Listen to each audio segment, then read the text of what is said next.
Buenas tardes, el día de hoy en Top GDL vamos a hablar un poco acerca de la exploración del hombro.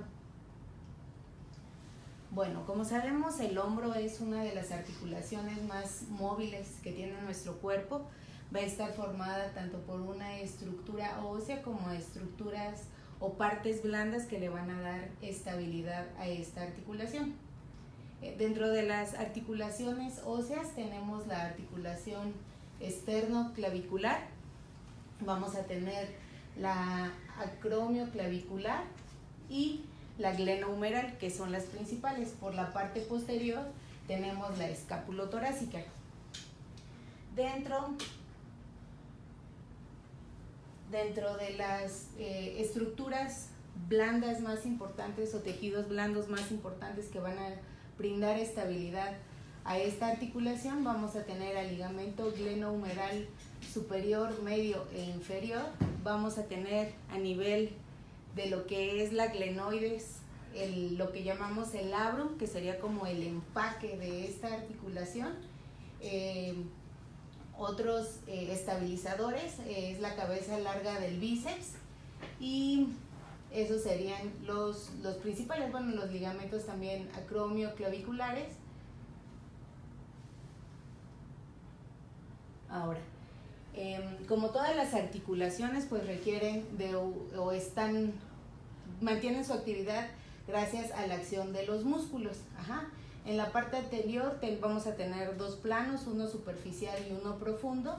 En el superficial vamos a tener lo que es el deltoides, el pectoral mayor, y en la parte profunda vamos a tener al subescapular, coracobraquial, el bíceps, el bíceps y el redondo menor, pero en la parte posterior. Ahorita vamos a hablar de los músculos en la parte posterior. Ahí están, también están divididos en una capa superficial y en una profunda. En la superficial tenemos al trapecio, al supraespinoso, infraespinoso, redondo mayor y menor. Y en la profunda, los músculos elevador de la escápula, el romboides, que ya había los músculos romboides, y el tríceps braquial. Ahora, esta articulación, su principal, dentro de las actividades más importantes, es el poder hacer una rotación para poder realizar todas las actividades de la vida diaria. Vamos a tener esto va a estar formado por lo muy famoso que han escuchado, el manguito de los rotadores, el cual va a estar formado por el supraespinoso, infraespinoso, el subescapular y el redondo menor.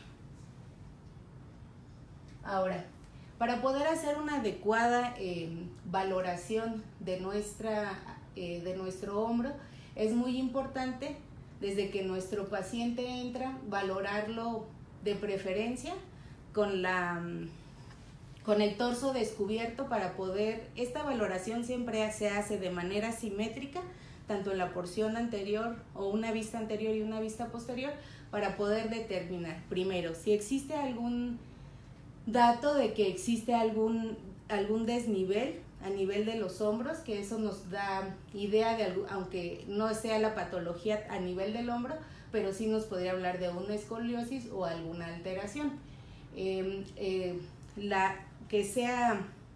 Que tenga una adecuada alineación, que los dos sean iguales. Si tuviera alguna contusión o algo, ver la presencia o no de hematomas, tumoraciones, eso sería lo más importante. Existen ya datos clínicos específicos o signos que uno buscaría. Por ejemplo, en una luxación glenohumeral, pues encontraríamos el signo de la charretera positivo. Si tuviéramos el signo de la tecla, nos hablaría de una luxación acromioclavicular. Entonces, desde la inspección nosotros ya podemos saber o podríamos dirigir, si tuviéramos poco tiempo, una exploración.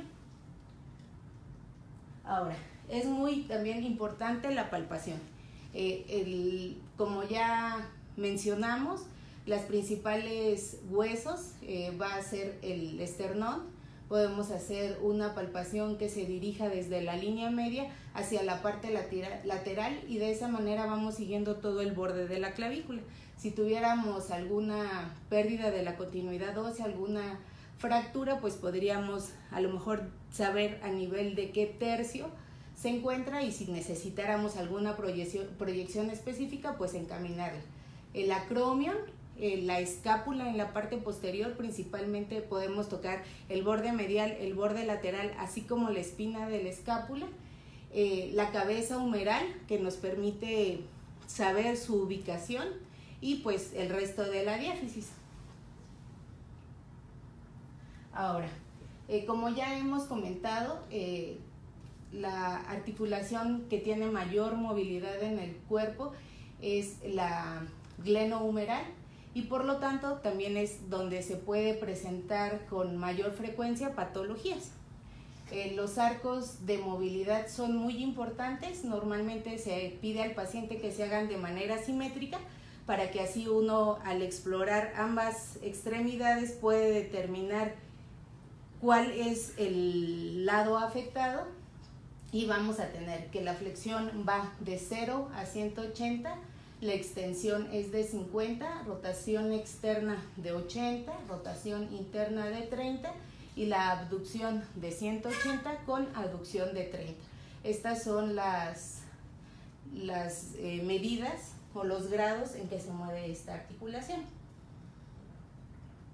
Ahora, para poder evaluar o poder calificar o saber qué tanta veracidad tiene una prueba, tienen varias formas de calificarse. Se habla de sensibilidad para cuando se hace una prueba para detectar la enfermedad en sujetos enfermos. La especificidad nos va a hablar de detectar la ausencia de la enfermedad en sujetos sanos. El valor predictivo positivo es la posibilidad de tener la enfermedad si el resultado de la prueba es positiva. Y el valor predictivo negativo es la probabilidad de no tener la enfermedad si el resultado es negativo. Ahora, vamos a empezar.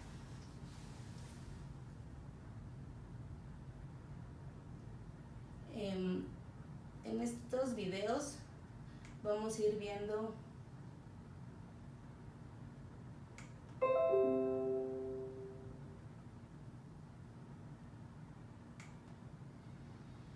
ahí está, tenemos la maniobra de Apley.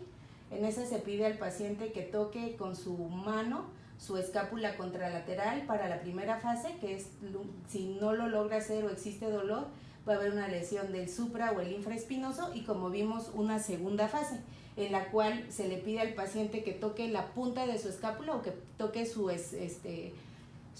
espalda del mismo lado y ahí si existiera dolor, existe una lesión del redondo menor y subescapular. Se me olvidó comentarles que cuando el paciente no logra realizar, cuando logra y genera dolor, hay la posibilidad de que haya una lesión parcial sin saber cuánto es el daño. Sin embargo, si el paciente no logra realizarlo, es normalmente, o lo logra de una manera parcial, es porque existe una ruptura ya de ese tendón y por lo tanto es que no lo logra. Ahora tenemos la prueba de Paté,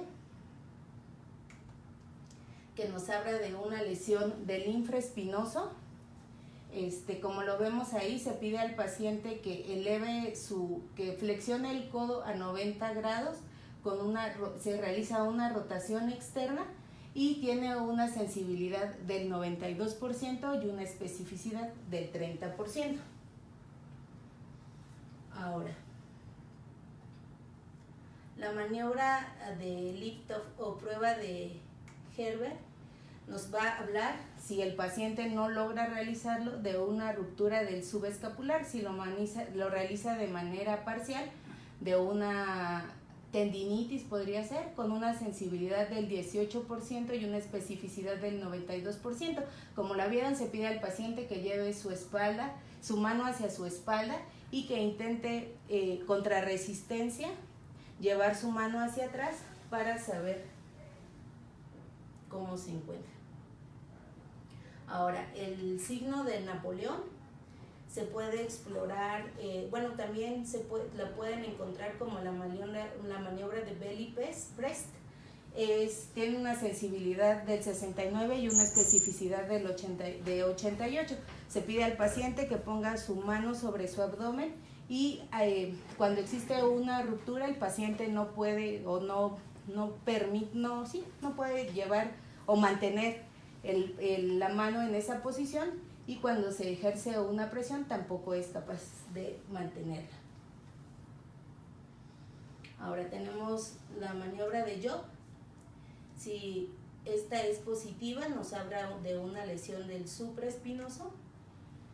Se pide al paciente que eleve su brazo con 30 grados de abducción y rotación interna y se ejerce presión o una resistencia. El paciente debe de vencer la resistencia para que sea positiva. Bueno, perdón, negativa.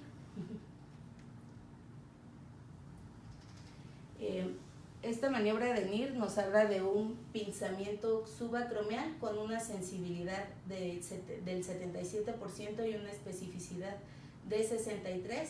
Se pide al paciente que eleve su brazo también con rotación interna y 30 grados de abducción hasta lograr la flexión completa. Cuando existe esta maniobra es positiva, genera dolor a nivel de la articulación, bueno, del espacio subacromial o dolor. La maniobra de Hodgkin también nos va a hablar de un compromiso subacromial. Esta va a tener una sensibilidad del 72 y una especificidad del 66.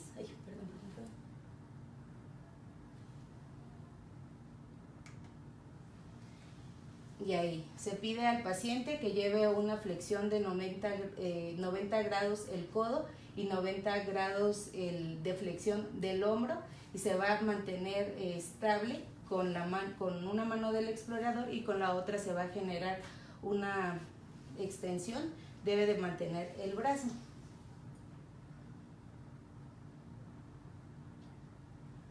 En esta debo agradecer a mi modelo por hacerlo tan bien.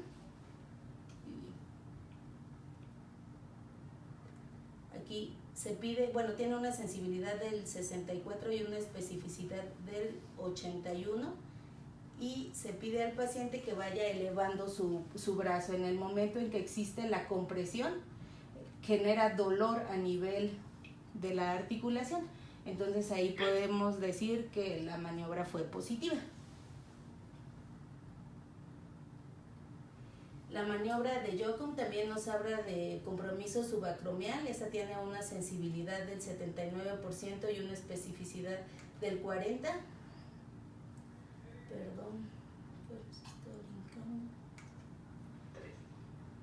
Y esta se pide al paciente que toque su hombro contralateral con su codo en 90 grados y se ejerce también una presión.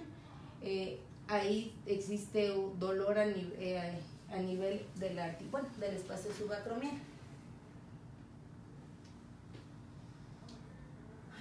La maniobra de Speed nos va a hablar acerca de una tendinitis del bicipital. Tiene una sensibilidad del 90, una especificidad del 14%. No todas las pruebas que han visto tienen el valor predictivo positivo y el valor predictivo negativo, porque no se han reportado en la literatura. Entonces se pide al paciente que en extensión y rotación externa se realiza una compresión.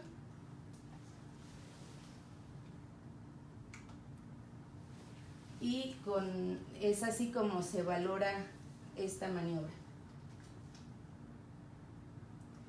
La maniobra de Jefferson o tendinitis del bicipital también tiene una sensibilidad del 63%, una especificidad del 35%, un valor predictivo positivo de 79% y un valor predictivo negativo del 60%. Aquí para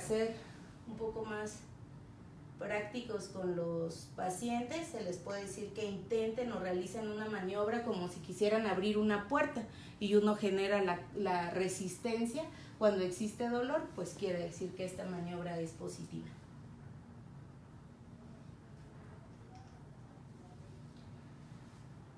La maniobra de O'Brien va a tener dos, a la hora de explorarla, tiene dos interpretaciones. Nos va a hablar de una lesión de la articulación acromioclavicular cuando existe dolor.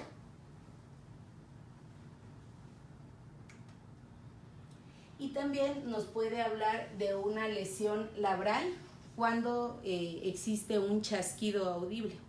Entonces, esta maniobra, en la misma podemos valorar dos tipos de lesiones. Esta tiene una sensibilidad de un 100%, lo cual es un valor muy alto, una especificidad de 96.6 y un valor predictivo negativo del 100%. Se pide al paciente, como ya lo vieron, que eleve su brazo con una abducción de 30 grados y rotación interna.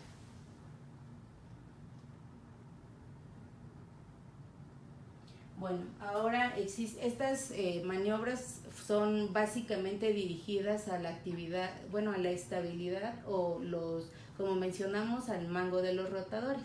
Ahora también es importante poder valorar la estabilidad de nuestra articulación, sobre todo en pacientes que tienen el antecedente de luxaciones. Nos permiten saber de una manera clínica qué tanto o qué tan dañadas podrían estar estas maniobras. El signo de sulcus hay que tener cierto cuidado, como lo vemos, su especificidad es del 17 y su sensibilidad es del 17 y una especificidad del 93, porque existen pacientes que tienen laxitud ligamentaria y entonces en esto también depende la edad en la que se explora el paciente. ¿Por qué? Porque en pacientes de menor edad podrían darnos un signo de sulcus que lo podríamos catalogar positivo cuando el paciente no tiene realmente la patología. Entonces, aquí se recomienda que se explore con el paciente en sedestación.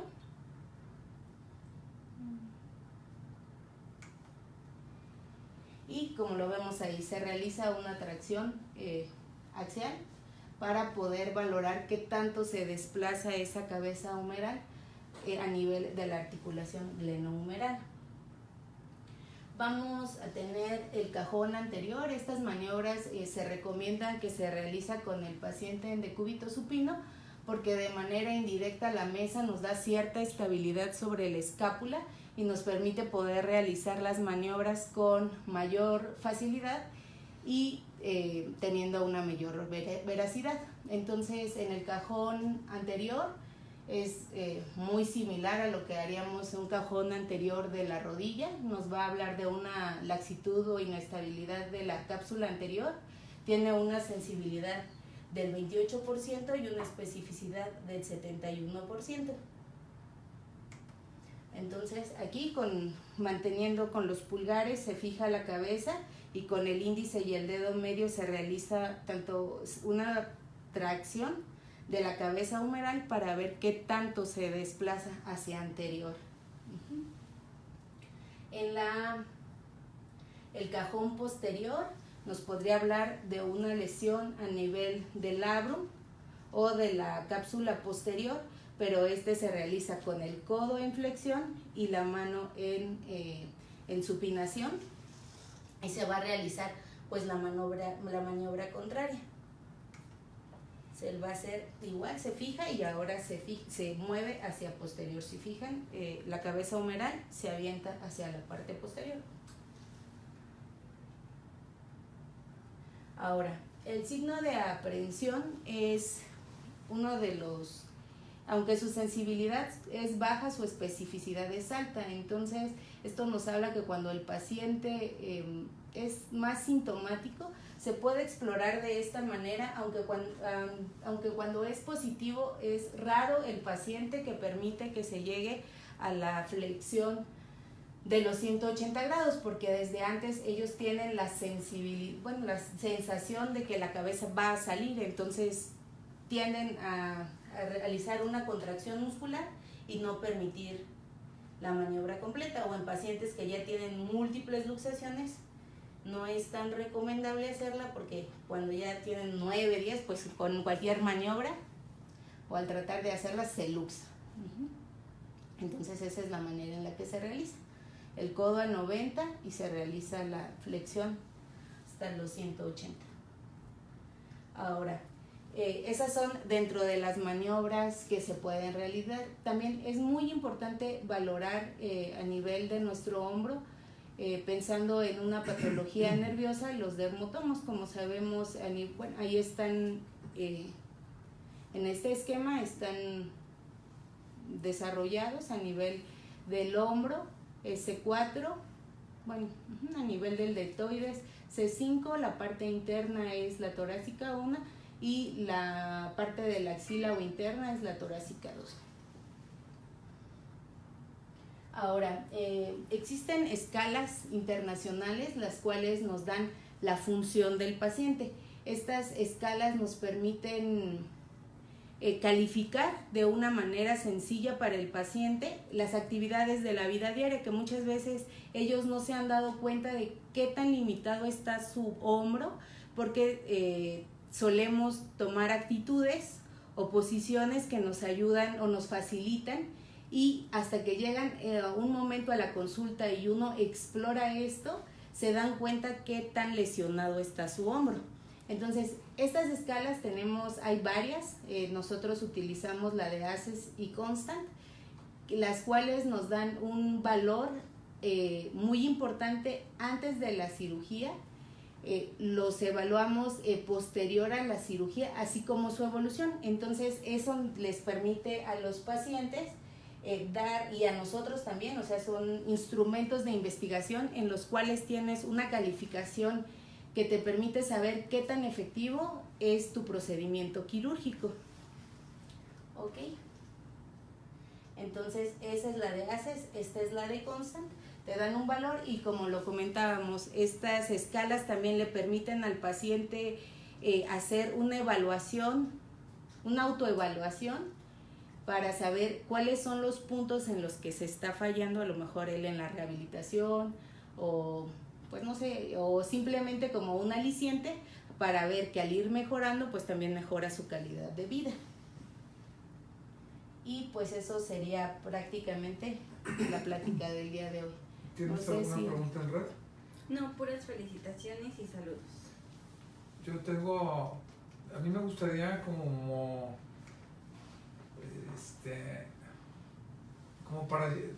para llevarnos a casa, que nos insistieras un poquito más en el punto de vista, porque como que la computadora se metió en ese momento, el por qué no todas tienen valor predictivo y solo tienen sensibilidad y especificidad.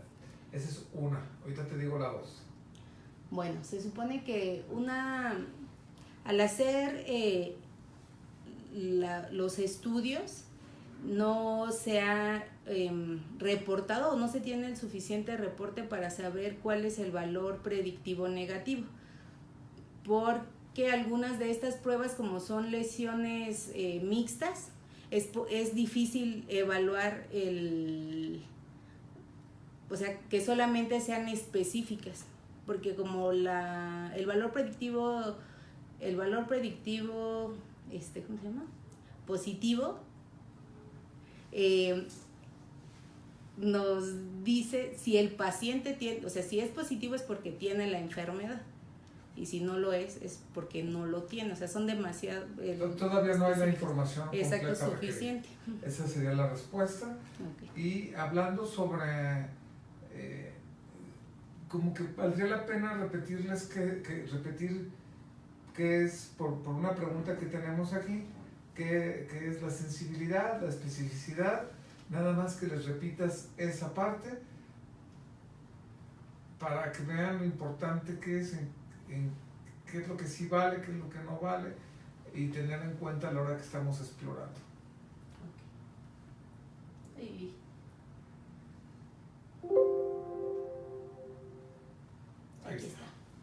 Entonces dijimos, la sensibilidad es la capacidad de la prueba para detectar la enfermedad en sujetos enfermos. O sea, cuando esta prueba es positiva es porque el paciente tiene la lesión. La especificidad es la capacidad para detectar la ausencia de la enfermedad en sujetos sanos. ¿Qué quiere decir esto? Que si nuestra prueba es negativa es porque el paciente no tiene esa enfermedad ¿Y si o es no posi- tiene y si es esa lesión. positivo? Es porque la tiene. Ajá. Entonces esa es la diferencia. Ok, y ahora los Las- valores predictivos. Los valores predictivos positivos es cuando la prueba es positiva es porque el paciente sí está enfermo de eso. Es como si dijéramos en una prueba clínica, si un paciente tiene anuria, es porque, un dato clínico anuria, es porque el riñón no está funcionando. Entonces sería el valor predictivo positivo. O como si en una embarazada tiene un bebé, pues es porque el valor predictivo positivo, pues es porque está embarazada. Muy bien. Muy bien. ¿Alguna pregunta?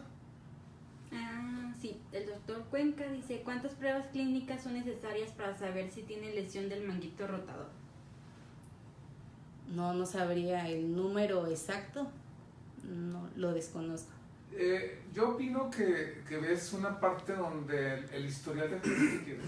El historial entra todas tus escalas de valoración previas a la consulta, entra la consulta, entra los signos, tener una buena mezcla de signos y síntomas, y después vamos tomando en cuenta cuáles son positivas, porque no todas son, hay varias que son para una misma área, entonces si se repiten, pues nos ayuda a tener una buena respuesta y sobre todo poder dirigir nuestros estudios. Yo siempre he pensado, aquí está la doctora que quizás nos pueda hacer un mejor comentario que el que yo voy a hacer, en donde hablar de, por ejemplo, yo le pido una resonancia para poder completar la historia, la exploración, las radiografías y la resonancia y tener un diagnóstico en donde ya la resonancia, decir resonancia en este caso de hombro, es un genérico. Resonancia de hombro dirigida para qué, posiciones especiales para qué, y eso nos va a poder ayudar tanto cuando nosotros les mandamos información a ellos para que puedan analizar mejor los estudios, como nosotros tener una respuesta más objetiva. ¿Tú qué piensas? Pues sí, normalmente cuando nosotros nos dan los datos clínicos, parte de la exploración, nosotros sabemos a qué tipo de secuencias o qué estudio vamos a hacer, dirigido a qué, y si vamos a hacer un estudio volumétrico dirigido hacia el tipo de lesión que están pensando, o si le vamos a hacer maniobras especiales. Como inclinar el aparato, como entrar en volumétricos, como pensar en poner medio de contraste o no. Son diferentes cosas. No sé si al doctor Cuenca le parezca o tenga algún comentario más. Bueno, la doctora le agradecemos, la felicitamos por su plática y los esperamos el próximo martes. Buenas tardes. Buenas tardes.